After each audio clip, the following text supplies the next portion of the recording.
Hey everybody, Ben here from DMC Films, and today's video is all about making art videos. Wait, isn't that what we're doing right now?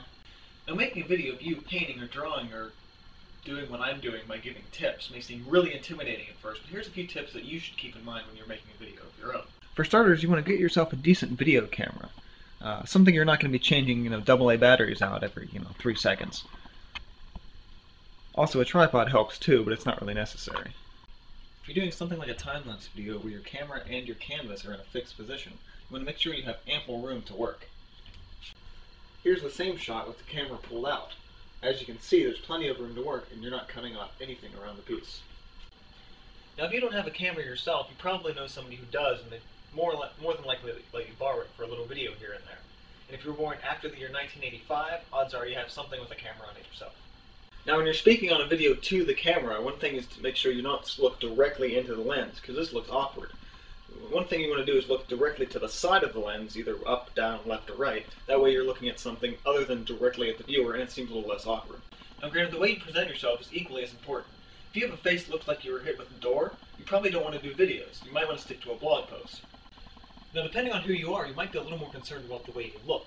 Now, in my case, I'm wearing a shirt with a tube of paint on it. It's not really obvious, but it's a nice, subliminal message for the viewer. Another great thing to keep in mind is to add a little bit of variety to the shots you're using.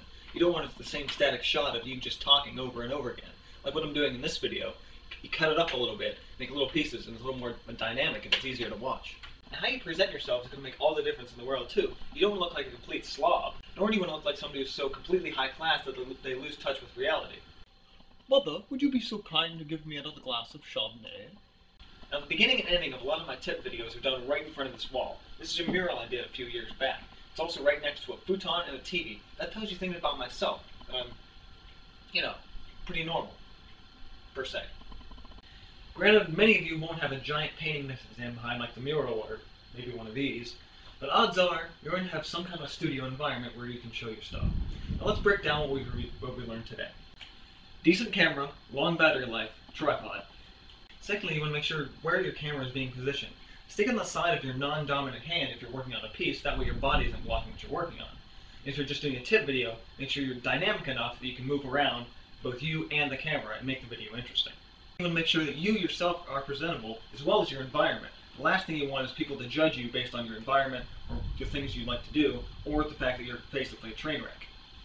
First things first, but this is the first thing. I'm going to be making a part 2 that talks about the editing process and how to make your video more dynamic and more ready to upload. That's more about video editing, it's a little more technical, and may not be your thing. But do stay tuned for that. Finally, I'd like to say that nobody's videos are going to be perfect. You're going to mess up. You're going to... Whoa.